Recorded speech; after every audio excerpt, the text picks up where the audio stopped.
তাকে নিয়ে কিন্তু অনেক ধোঁয়াশা। এই পুলিশের যে সাবেক আইজি। এখন অনেকেই বলে যে বেনজিরের নাকি অনেক অবৈধ সম্পদ নাকি আপনার কাছে আছে দুবাইতে। এটা বাংলাদেশের মানুষের কাছে একটা $1,000,000 এর কোয়েশ্চেন যে আসলে আরাব খানের সাথে বেনজির আহমেদের কি সম্পর্ক? তো আজকে আমি চাই ভালো যে তো। আপনি আমার দর্শকদের কাছে এই বিষয়টা ক্লিয়ার করুন মিলিয়ন যে আসলেই বেনজির মিলিয়ন আহমেদের সাথে আপনার কি সম্পর্ক? মিলিয়ন মিলিয়ন ডলারের সম্পদ থাকা এটা তো খারাপ কিছু না, ভালো তো। আমি একটা কথা বলি, জি, আপনাদের গণমাধ্যমের আপনার টিভি চ্যানেলেই আমি দেখলাম বেনজির সাহেব সারা জীবন বৈশা 1,78,00,000 টাকা কামাইছে। আপনারাই বলছেন এই কথা, আপনারা বলছেন না? জি। সারা জীবন বসে 1,78,00,000 টাকা সে বেতন পাইছে। তো যদি সে সারা জীবন বসে 1,78,00,000 টাকা বেতন পায়, সে কিভাবে 200 বিঘা 300 বিঘা কিংবা দুবাইতে হোটেল কিনতে পারে কিংবা 200 বিঘা জমি কিনতে পারে? এটাই তো আপনাদের প্রশ্ন ছিল গণমাধ্যমের কাছে, জি, নাকি? জি, তো আমি আপনাকে ছোট্ট একটা কথা বলবো। এই আমরা যে টপিক নিয়ে কথা বলতেছি, আমি আপনার কথা ফিরে আসবো। বেয়াদবি নেবেন না। জি, আমরা যে টপিকটা নিয়ে কথা বলতেছি ফিল্ম জগৎ নিয়ে, আমি একটু ফিল্ম জগৎ নিয়ে কথা বলি। বাংলাদেশের ফিল্ম, আপনি জানেন কোন সফল কোন ফিল্ম এখন নাই। রাজ্জাক শাবানার আমলে আমাদের একটা রূপালী পর্দা ছিল, সবাই ফিল্ম দেখতো। ওই সময় ফিল্মে প্রচুর পরিমাণ প্রফিট হইতো।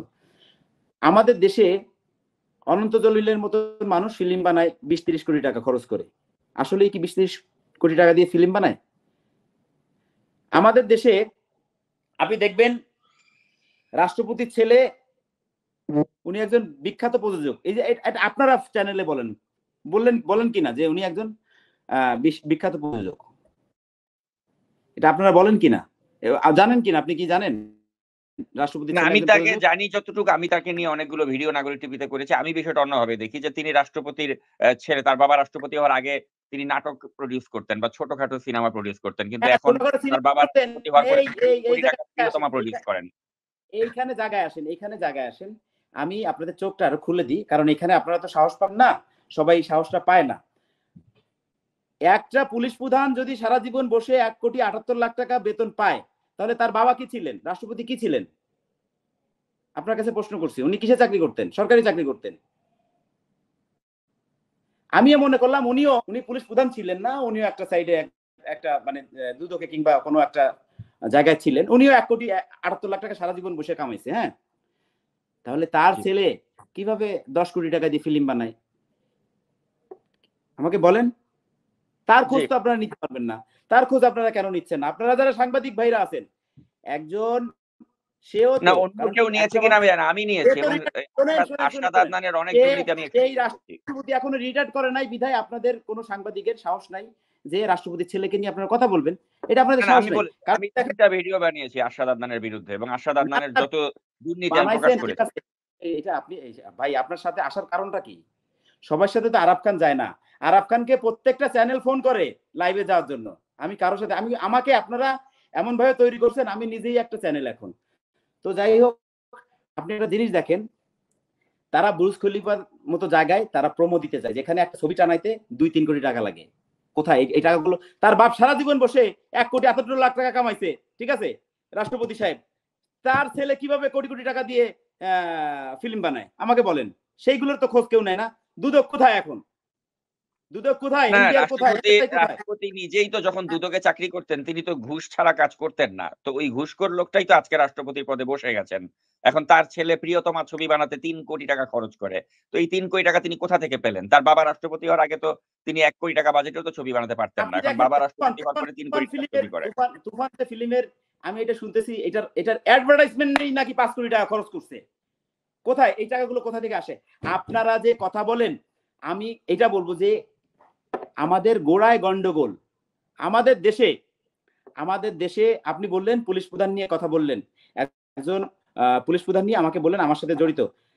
তার কাছ থেকে সুবিধা নেয় নাই কে কে? একটু হাত উঁচু করুন তো।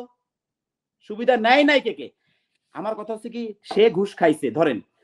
সে যেই হোক, সে যদি আমাদের দেশের কোনো ক্ষতি করে থাকে, সে পুলিশ প্রধান হোক, যেই হোক, তার শাস্তি হওয়া উচিত। সে যদি আমি হই, আমারও শাস্তি হওয়া উচিত।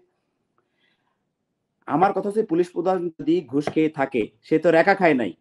তার আশেপাশের এগুলো কোথায়? সে কিভাবে দেশ ত্যাগ করলো? এত বড় কেস হওয়ার পরেও কিভাবে দেশ ত্যাগ করলো আমাকে বলেন। আমাদের দেশে তো সব জায়গায় প্রবলেম, সব জায়গায়। আমাদের দেশ এমনই একটা দেশ, যে দেশে ঘুষের দায়ে, মানে একজন মানুষ ঘুষের দায়ে অপরাধী, সেইখান থেকেও মানে তার বাঁচতে হইলে ঘুষ দিয়ে বাঁচতে হয়। তার মানে কি বুঝলেন?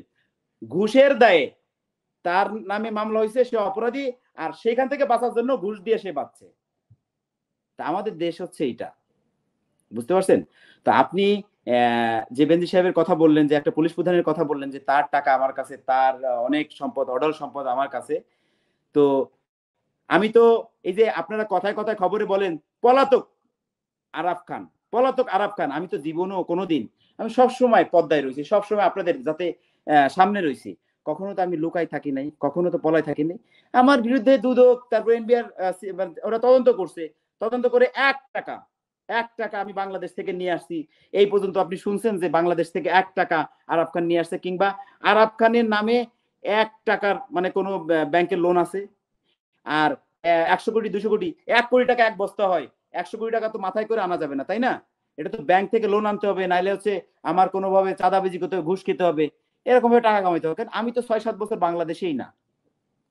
তো এই এই যে যারা গুজব ছড়ায় একজন পুলিশ প্রধানরে নিয়ে, কারণ কি তার বাড়ি আমার বাড়ি এক জায়গাতে, এইটা পুলিশে পুলিশের একটা মানে খারাপ সম্পর্ক, এখানে আমার সাথে জড়িয়ে তার নাম খারাপ করা হচ্ছে। আর সে যদি, আমার কথা হচ্ছে কি যে তার সম্পদ যদি আমার কাছে থাকে, যদি আমার কাছে তার সম্পদ থেকেও থাকে, একজন মানুষের সাথে একজন মানুষ বিজনেস করতে পারে। হ্যাঁ, বিজনেসে তার সাথে বিজনেস পার্টনার হইতে পারে। তার একজনের সম্পদ একজনের কাছে বিজনেস পার্টনার হিসেবে থাকতে পারে। এটা অনেক দোষের কিছু না। আমার কথা হচ্ছে কি, এটা পুলিশ প্রশাসন তদন্ত করুক, তদন্ত করে বের করুক আমার কাছে কারো টাকা আছে কিনা, কিংবা আমি কারো টাকা খাইছি কিনা। যে এটা, আমি তো আপনি দুবাই কি থাকি। বেনজির আহমেদকে চেনেন? বেনজির আহমেদের সাথে কি আপনার পরিচয় আছে? উনি পরিচয় কি? উনি গোপালগঞ্জের মানুষ, আমিও গোপালগঞ্জের মানুষ, সেই ক্ষেত্রে আমি ওনাকে জানি, এই এতটুকুই। আচ্ছা। কিন্তু এমনি আপনাদের ব্যক্তিগত ওঠা-বসা নেই বা তার সাথে আপনার ওইভাবে কোনো মানে একসাথে বসে কখনো চা খাওয়া হয়নি? এ এ এ আ অনেক মানুষ আ ছবি পোস্ট করতো, অনেক কথাবার্তা পোস্ট করতো। তার সাথে যদি আমার কোনো সম্পর্ক কি থাকতো। তা আমি আমি দেখেন, আমি বলতেছি না যে বেনজির সাহেব ভালো লোক। হ্যাঁ? আমি যতটুকু দেখছি টিভি চ্যানেলে, যে সে অঢেল সম্পদের মানে এই সম্পদ তো সে বাড়ি থেকে নিয়ে আসে নাই। একটা সময় আমাদের গোপালগঞ্জের বেশিরভাগ মানুষ আমরা দিন আনতাম, দিন খাইতাম। আমি একবেলা খাইতে পারি নাই আমরা। আমি টাকার অভাবে ঢাকায় চলে গেছি। তো আমার আশেপাশের মানুষকে আমি দেখছি। ঠিক আছে? তো এত সম্পদ যেহেতু কামাইছে, অবশ্যই সে দুর্নীতি করছে।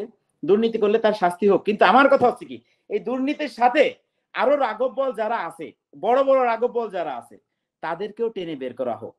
তাদেরকেও টেনে বের করা হোক। দেখেন, এই যে মতিউর রহমান 1 টাকার ছাগলে লাখার বাগান খাইলো, ওই যে ছাগল কাণ্ডে মতিউর রহমানের মতো লোক, আপনারা তার ছেলে ছাগল কিনছে বিধায় তারা চিনতে পারছেন। এরকম হাজারো মতিউর রহমান আছে কিনা? কই আপনারা তো তার খোঁজ বের করেন না। কি জন্য বের করবেন? কারণ মতিউর রহমানের মতো লোক কোনোদিন বের হতো না যদি আপনারা মিডিয়া ভাইরা এটার পিছনে উঠে পড়ে না লাগতেন। এরা করে কি? এরা 1 টাকা খাইলে 2 টাকা উপরে দেয়, ডাইনে দেয়, বামে দেয়। কারণ সবাই মিলে খায়। এই জন্য এদের নাম কখনোই আসে না। মাঝে সাঝে এরকম ভাইরাল হইলে কারো যদি কপালে বিপদ ডেকে আসে, তার কপালে এরকম হয়। আমি একটা কথা বললাম না? আজকে দেখেন, রাষ্ট্রপতি রাষ্ট্রপতি সে রিটায়ার করে না বিধায় তার ছেলে শত কোটি টাকা দিয়ে ফিল্ম বানাইলে কোনো ধরনের কোনো কিছু যায় আসে না, কোনো দুদক খোঁজ নিতে যাচ্ছে না। আবার এই রাষ্ট্রপতি যখন দেখবেন রিটায়ার করবে, তখনই কিন্তু তার ছেলেকে কিংবা তাকে সবাই আগে, আপনি আপনি তো তারা ক্ষমতায় থাকা অবস্থায় বলতেছেন যে আপনি আপনি নিজের মুখেই বললেন সে ঘুষখোর ছিলেন, এবং ঘুষখোরের কাজ আর কি হবে ঘুষ খাওয়া ছাড়া।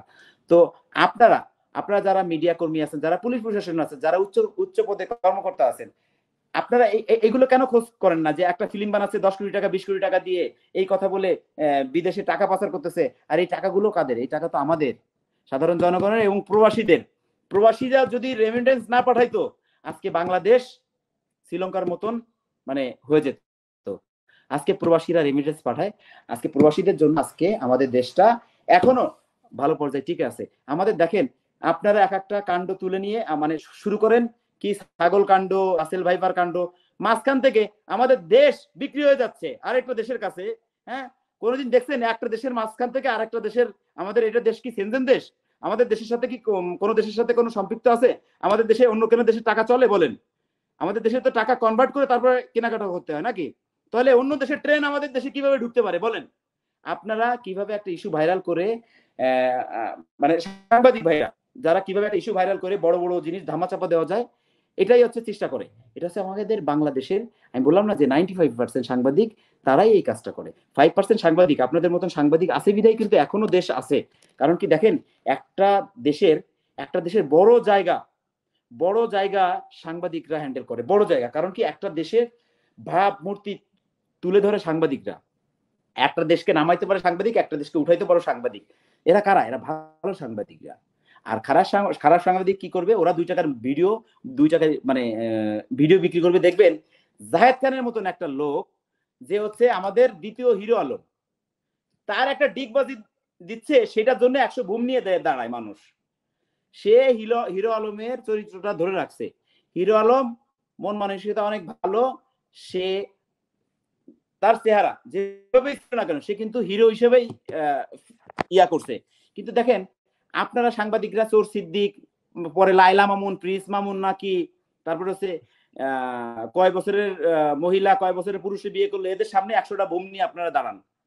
এটা কি জন্য? আপনারা তো ভালো খবর যেগুলো ভালো ভালো, এই যে আমি বললাম আজকে রাষ্ট্রপতির ছেলের মতন মানুষ 10 কোটি 20 কোটি টাকা দিয়ে ফিল্ম বানায়, এটার খোঁজ আপনারা নিচ্ছেন না। কোন পুলিশ প্রধান 1 কোটি 78 লাখ টাকা সারা জীবনে কামাইছে, সে এত কোটি টাকা নিচ্ছে, একজনের নিয়ে আপনারা পড়ে আছেন। এরকম হাজারো জন আছে, সবাই তুলে ধরুন। দেখবেন সাংবাদিকদের যেখান থেকে যাবে সেখান থেকে এইভাবে সেলুট দিবে যে সাংবাদিক ভাই, সাংবাদিক ভাই। আজকে দেখবেন আপনাদের কমেন্ট গেলে সাংবাদিকদের, আমি যেসব ছাড়ি, সাংবাদিকদের অনেক গালাগালি করে।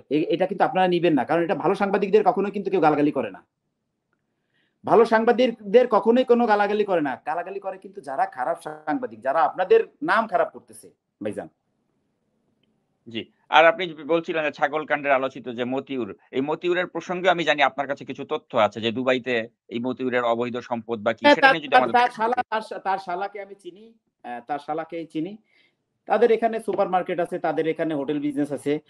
মতিউর আমার একদম আনুমানিক ধারণা প্রায় 1 থেকে 150 কোটি টাকা সম্পত্তি এখানে তার শালার নামে আছে। তার শালাকে আমি চিনি, ব্যক্তিগতভাবে চিনি। তার শালা আমার এখানে আসছে, মাঝে একটা বিপদ নিয়ে আসছে।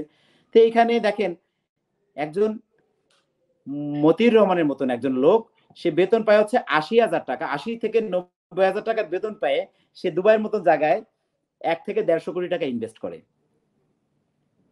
100 থেকে 150 কোটি টাকা ইনভেস্ট করতে পারে। তাহলে আপনারা এটা বুঝুন যে এরকম হাজারো মতিউর রহমান আছে, এদের বের করতে হবে, এদের টেনে বের করতে হবে। তার মেয়ে কানাডাতে, আপনি দেখছেন একটা ভাইরাল হয়েছে, তার মেয়ে কানাডাতে 5-7 কোটি টাকার গাড়ি চড়ে এবং 2-3 মাস পর পরই তার গাড়ি চেঞ্জ করে। আমাদের বাংলাদেশের জিডিপির অবস্থা কেন খারাপ? আমাদের দেশের টাকা যদি সব পাচার করে বাইরে পাঠান, তাহলে কি হবে? এর থেকে কি হবে বলেন?